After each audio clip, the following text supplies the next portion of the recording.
नमस्कार विद्यार्थी मित्र, झोका घे भरारी या पहिल्या मराठी शैक्षणिक ॲपमध्ये मी अर्चना अमित सोमशेट्टी तुम्हा सर्व विद्यार्थी वर्गाचे सहर्ष स्वागत करते. So students, today we are going to study the lesson Joan of Arc 4.5 Joan of Arc of class 10 subject English. So first I will tell you, in this lesson we are going to study or we are going to know about the girl who was very clever and brave. आपण या धड्यामध्ये या लेसनमध्ये एका साहसी मुलीविषयी जाणून घेणार आहे. एका साहसी व्यक्तिमत्वाविषयी आपल्याला अभ्यासायला मिळणार आहे. So without wasting our time I am reading the lesson and explaining the part of the lesson. So introduction first. Joan of Arc, author George Bernard Shaw, born on 1856 and died 1950, was an Irish playwright and critic. तर या धड्याचे जे लेखक आहेत George Bernard Shaw, हे एक Irish म्हणजे आता आयर्लंडचे. जसं आपण इंडियामधले लोक जर असले तर आपण इंडियन असं म्हणतो, तर आयर्लंडमध्ये जे राहणारे पीपल आहे त्यांना आयरिश असं म्हटलं जातं. तर basically he was from Ireland. So Irish play writer and critic, ते क्रिटिक म्हणजे चिकित्सक आणि एक प्ले रायटर म्हणजे नाटककार होते. And he wrote more than 60 plays during his lifetime, including major works such as a man and superman 1902, Pygmalion 1912 and Saint Joan 1923.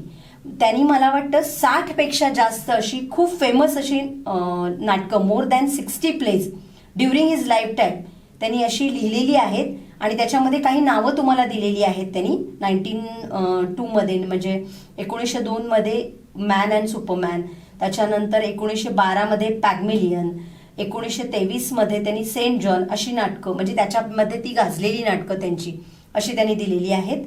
And he was the leading dramatist, leading म्हणजे त्या काळचे नावाजलेले dramatist, नाटककार of his time. He was awarded the Nobel prize in literature in 1925. 1925 मध्ये साहित्यामधला त्यांना Nobel पुरस्कार मिळालेला होता. असे हे लेखक आहेत जोन ऑफ आर्क. त्यांच्याच नाटकातला हा एक भाग आहे Joan of Arc. So we are going to study ना. I am reading the introduction, म्हणजे सीन काय आहे तो तुम्हाला एक्सप्लेन केलेला आहे. पहिल्यांदा पार्श्वभूमी काय आहे या नाटकाची हे तुम्हाला सांगितलेलं आहे. So I am reading. The war fought between England and France from 1337 to 1453 has come to be known as the 100 Years' War. Joan was a peasant girl born in eastern France who led the French army to several victories during this war. आता यामध्ये 100 वर्षाच्या युद्धाचं एक विषय आहे. हा 100 वर्षाच्या युद्धाचं हा विषय आणि वर्णन आहे. म्हणजे 100 वर्षाचं जे युद्ध चाललं होतं 1337 पासून 1453, आणि ते युद्ध कुणामध्ये होतं तर बिटवीन इंग्लंड आणि फ्रान्स. तर आता इंग्लंड आणि फ्रान्समधलं हे जे युद्ध आहे त्याच्यामध्ये त्या काळा म्हणजे तो पिरियड, त्या काळातलं हे एक नाटक आहे आणि त्या काळाचं वर्णन करणारे हे नाटक आहे. आणि त्याच्यामध्ये जॉन नावाची एक मुलगी होती. ती अतिशय गरीब घरात जन्मली, बॉर्न इन ईस्टर्न फ्रान्स, म्हणजे शेतकऱ्याची, पीसंट गर्ल म्हणजे शेतकऱ्यांची मुलगी होती ती. And she born in eastern म्हणजे पूर्व फ्रान्स, आणि पूर्व फ्रान्स सेनेचं ती नेतृत्व करून तिने अनेक विजय मिळवून दिलेले होते. सो अशा to several victories during this war, अशा या मुलीचं बद्दल आपल्याला या नाटक म्हणजे तिचं हे एक प्लेमध्ये तिचं हे वर्णन आहे. So this plays begins. Now this play begins at the time when all of northern France and some parts of the southwest were under foreign control. आता ह्या ज्या नाटकाला सुरुवात होते त्यावेळेस ते वेळ काय होती तर असा हा काळ होता की जेव्हा नॉर्दर्न फ्रान्स म्हणजे उत्तरेकडील फ्रान्स आणि some parts of the south west म्हणजे नैऋत्येकडील फ्रान्सचा भाग हा were under the foreign control, हा इंग्रजांच्या हाताखाली होता. म्हणजे याच्यावर इंग्रजांचं वर्चस्व होतं. आणि the English control some parts and the Burgundians control the others. English लोकांनी काही तो भाग काबीज केला होता आणि बर्गेडियन लोकांनी काही तो भाग म्हणजे परक्या लोकांनी, थोडक्यात परकीयांनी फ्रान्सचा हा भाग त्यांनी काबीज केला होता. The city of New Orleans, बघा हा महत्वाचं शहर आहे हे या नाटकातलं. The city of New Orleans, one of the few remaining French cities, was held by the English. आणि city of Orleans one of the few remaining French city, जे एका फ्रेंच सिटी ज्या आहेत, फ्रेंच सिटीज फ्रान्समधले जे काही main शहरं आहेत त्याच्यामधलं न्यू ऑर्लियन हे जे काही शहर होतं, जे राहिलेलं होतं, हे सुद्धा was held by the English. ह्याच्यावर पण इंग्रजांनी वर्चस्व गाजवायला सुरुवात केलेली होती, इंग्रजांच्या ताब्यात ते गेलं होतं. अँड द इयर इज 1429 आणि ते वर्ष होतं 1429 सालचं. Captain Robert de Baudricourt, a military officer, is seated at the table. आता वर्णन केलंय, सीन्स सांगितलेलं आहे तुम्हाला की तो जो त्यावेळेचा जो कॅप्टन आहे रॉबर्ट बॉन्ड्रिकॉट, अ मिलिटरी ऑफिसर, हा जो मिलिटरी ऑफिसर आहे तो बसलेला आहे एका टेबलावर. And he steward stand facing him, म्हणजे त्याच्या तो आसनावर बसलेला आहे, आसनस्थ झालेला आहे आणि त्याच्यासमोर त्याचा सेवक आहे, त्याच्याकडे तोंड करून उभे आहे. आता स्टीवर्ड याचा अर्थ काय इथे, सेवक असा आपण इथे घ्यायचा आहे. तर तुम्हाला आता त्यावेळेसचा पिरियड, तो विषय आणि तो सीन तुम्हाला सुरुवातीला सांगितलेला आहे. आणि आता ते आपल्या नाटकाची पात्रही तुम्हाला थोडक्यात 2 पात्रांची ओळख झालेली आहे आणि दोज कॅरेक्टर्स आर रॉबर्ट आणि स्टीवर्ड. तर आता पहिला conversation between the Robert and steward that I am going to read. Play started. Actually आता नाटकाला म्हणजे डायलॉगला सुरुवात झालेली. नाव Robert said, Robert who was the captain Robert Baudricourt आणि मिलिटरी ऑफिसर आहे, तो काय म्हणतोय बघा. I told you to throw the girl out. You have 50 armed soldiers and dozens of strong servants to carry out my orders. Are they afraid of her? आता तो विचारतोय बघा रागाने की मी तुम्हाला सांगितलं, सैनिकांना काय म्हणतोय बघा की मी तुम्हाला सांगितलं होतं की या मुलीला बाहेर फेका, बाहेर काढा या मुलीला.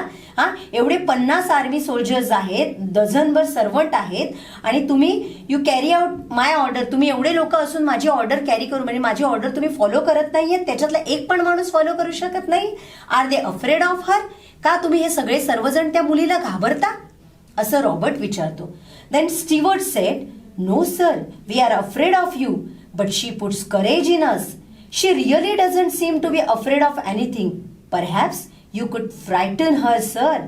बघा आता स्टीवर्ड काय म्हणतात त्यावर त्यांचे सेवक की सर, आम्ही तुम्हाला घाबरतो, आम्ही तुम्हाला घाबरत नाही असं नाही. No sir, we are afraid of you, आम्ही खूप घाबरतो. But she puts courage in us, पण तिने आमच्यामध्ये कुठलं काही साहस निर्माण केलं आहे, म्हणजे तिच्यामुळे तिला बघून आमच्यामध्ये एक वेगळंच साहस आलेला आहे. And she really doesn't seem to be afraid of anything. आणि तिला कशाचीच, ती खूप साहसी मुलगी आहे, तिच्या चेहऱ्यावर कुठलंच भय नाहीये. परहॅप्स यू कुड फ्रायटन हर, कदाचित तुम्ही तिला बघितलं ना तर तुम्ही सुद्धा घाबराल, असं स्टीवर्ड सेड टू रॉबर्ट. अशा प्रकारे तो त्या मुलीचं वर्णन, त्या मुलीच्या साहसी भावनेचं वर्णन करतो. देन रॉबर्ट सेड ग्रीमली, आता ग्रीमली म्हणजे अतिशय गंभीरपणे, परहॅप्स वेर इज शी नाव, असेल कदाचित मी घाबरे नाही तिला, पण ती कुठे आहे असं रॉबर्ट विचारतो. त्यावर स्टीवर्ड उत्तर देतात. Steward sed, down in the country yard sir. ती कंट्री यार्ड म्हणजे आपल्या घराच्या किंवा आपल्या आपल्या बिल्डिंगच्या बाहेर जी एक जागा असते मोकळी, मेन जी बिल्डिंग असते त्याच्या अंगण म्हणू शकतो आपण त्याला, ती मोकळी जागा म्हणजे त्याला आपण कंट्री यार्ड असं म्हणतात. तर down in the country yard, ती तिथे खाली उभी आहे सर, असं स्टीवर्ड्स तिला सांगतात. मैदानावरती मोकळ्या इथे जागेवर उभी आहे. Robert goes to the window and ask the soldier to send the girls up. आता रॉबर्ट जो आहे ते विंडोजवळ जातात आणि मुलीला तिथल्या सोल्जर्सना सांगतात की ती जी मुलगी खाली उभी आहे मोकळ्या जागेमध्ये, ती मैदानावर, त्या मुलीला तू इथे वरती पाठवून दे. The girl enters. She is a well build strong country girl of 17 to 18 years. The squire's glare neither frightens her nor stops her. She speaks confidently. आता ती मुलगी आत येते आणि त्या मुलीचं वर्णन केलंय. ती मुलगी कशी आहे बघा, जेव्हा ती मुलगी एंट्री करते त्यावेळी शी इज अ वेल बिल्ट, अशी अतिशय दिसायला अशी व्यवस्थित, स्ट्रॉंग कंट्री गर्ल, आपल्या देशाचं प्रतिनिधित्व करणारी country girl of 17 to 18 years, 17-18 वर्षाची अशी मुलगी. आणि स्क्वायर्स ग्लेअर, स्क्वायर्स म्हणजे काय तर जे अधिकारी असतात उच्च पदावर, आता तिथल्या त्यांच्या त्या कॅप्टन्स जे आहेत त्यांच्यामध्ये जे स्क्वायर हे पद आहे, एक person of a high rank, उच्च पदावरील व्यक्ती, ही जी एक पोस्ट आहे, तर त्यांचं भय म्हणजे आता एखाद्या आपण स्क्वायर समोर आल्यावर आपल्या चेहऱ्यावर भय येते का, वरिष्ठ अधिकारी आपल्या समोर बसला असेल तर वी फील व्हेरी अफ्रेड, तर ते भय तिच्या चेहऱ्यावर अजिबात नसतं. Frightened sir nor stop sir, आणि तिला ती जे काय बोलायला सांगायला आलेली असते ते तिच्या चेहऱ्यावर दिसत असतात. ते फिलिंग्स पण तिचे कुठे थांबत नाही. कधी कधी असं होतं की we have the feelings on our face, whatever we want to tell we can show by our eyes and by our face. पण sometimes when we see the person in front of us we get afraid and we forgot each and everything. पण तिचं तसं होत नाही. ती इतकी साहसी असते की ती कुणालाही घाबरत नाही. तिच्यासमोर जो स्क्वायर असेल, जो रॉबर्ट बसलेला असेल, त्याला बघूनही घाबरत नाही. उलट तिचं असं वर्णन केलंय, शी स्पीक्स कॉन्फिडेंटली. ती खूप आत्मविश्वासपूर्वक बोलणारी अशी असते. नाव जॉन सेड. आता बघा तिने एंट्री केली आहे, गर्लचं वर्णनही केलेलं आहे ते तुम्हाला या पॅरेग्राफमध्ये. व्हॉट जॉन सेड नाव. आता हे तिसरं एक पात्र इंट्रोड्यूस झालेलं आहे आपल्याला. John sed, good morning captain square. आता जॉन म्हणतो गुड मॉर्निंग. आता स्क्वायर याचा अर्थ इथे साहेब असा घ्यायचा आहे. जे एक उच्च, आपल्यापेक्षा जे चांगल्या पोस्टवर असतात किंवा मानाने प्रतिष्ठेने जे मोठे असतात त्यांना आपण साहेब, महोदय असं आपण संबोधन करतो. तशा प्रकारे captain squire, you are to give me a horse and armour and some soldiers and send me to the Dauphin. आता ही जी मुलगी आलेली तिचं नाव काय आहे? जॉन आहे. आणि ती काय म्हणते बघा, जेव्हा तिला बोलवलं जातं, जेव्हा तिला रॉबर्ट बोलवतो आणि ती जेव्हा उभी राहते रॉबर्ट सोबत, तेव्हा ती जॉन काय म्हणते? Good morning captain square. ती संबोधन देते त्यांना, स्क्वायर म्हणजे साहेब. आणि तुम्ही मला काय द्या म्हणते ती? You are to give me a horse and armour. आता आर्मर याचा अर्थ इथे चिलखत, जे पूर्वीच्या काळी युद्धात घातलं जायचं, एक अंगरखा असायचा मेटलचा बनलेला, की रक्षण करण्यासाठी गोळीबारापासून. तर ते तुम्ही मला चिलखत द्या, घोडा द्या, अँड सम सोल्जर्स, आणि काही सैनिक द्या, and send me to the Dauphin, आणि मला डॉल्फिनकडे पाठवा. आता डॉल्फिन हे कोण आहे? तर फ्रान्सचा युवराज. Dauphin the oldest son of the king of France, the one who would become the king after his father. तर तो फ्रान्सच्या राजा, जो राजा असतो फ्रान्सचा, त्याचा तो मुलगा असतो, एल्डेस्ट सन. म्हणजे फ्रान्सचा राजा एक्सपायर झाल्यानंतर ऑब्विसली त्याचा एल्डेस्ट सन राजा होणार असतो. तर त्या डॉल्फिनकडे तुम्ही मला पाठवा, असं ती जॉन रॉबर्टना म्हणते. ऑब्विसली आता कारण फ्रान्स आणि इंग्लंडमध्ये युद्ध चाललेलं आहे, तर फ्रान्सचा राजा काय करतोय? फ्रान्सच्या राजाची काय कंडिशन आहे? फ्रान्सच्या राजाला त्याच्यामध्ये लढावी वृत्ती क्रिएट करण्यासाठी हे सगळं चाललेलं असते. पुढे तुम्हाला प्ले चालू असताना ते लक्षात येईलच. Robert said, "This girl is mad. Why didn't you tell me so, you blockhead?" आता तो रॉबर्ट चिडतो ह्याच्यावर. तो म्हणतो ही मुलगी खुळी आहे. Why did you tell me so, you blockhead? ब्लॉकहेड ह्याचा अर्थ तू स्टुपिड आहेस, म्हणजे मूर्ख आहेस असं त्याला म्हणायचं असतं. ब्लॉकहेड ह्याचा अर्थ स्टुपिड पर्सन, म्हणजे रॉबर्ट तिला मूर्ख म्हणतो. त्यावर स्टीवर्ड उत्तर देतात, सर डू नॉट अँगर her, give her what she wants. Steward म्हणतात, सर तुम्ही तिच्यावर रागाला येऊ नका, ती जे काय तुम्हाला मागते ना ते तिला तुम्ही देऊन टाका. पण actually Robert he didn't believe in her. त्याला तिच्यावर विश्वास नसतो. त्याला अजून तिच्या साहसाचा परिचय झालेला नसतो किंवा त्याने तिला अजून पूर्ण ओळखलेलं नसतं. So he said she is stupid. Then Robert said, I shall send you back to your father with orders to put you under lock and key. Robert उलट चिडून तिला म्हणतो, अगं तू मला परमिशन मागतेस, तू मला सैन्य मागतेस, पण तू मूर्ख आहेस. त्याच्याऐवजी मी तुला परत तुझ्या घरी पाठवेन वडिलांजवळ, आणि अशी आज्ञा करेन की तुला जेलमध्ये किंवा लॉक अँड की म्हणजे थोडक्यात तुरुंगात टाकेन तुझ्या या स्टुपिड गोष्टीबद्दल. तर त्यावर जॉन काय म्हणते बघा. John sed, you think you will square, but it won't happen that way. You sed You would not see me, but here I am. मग ती त्यांना काय म्हणते? You think you will?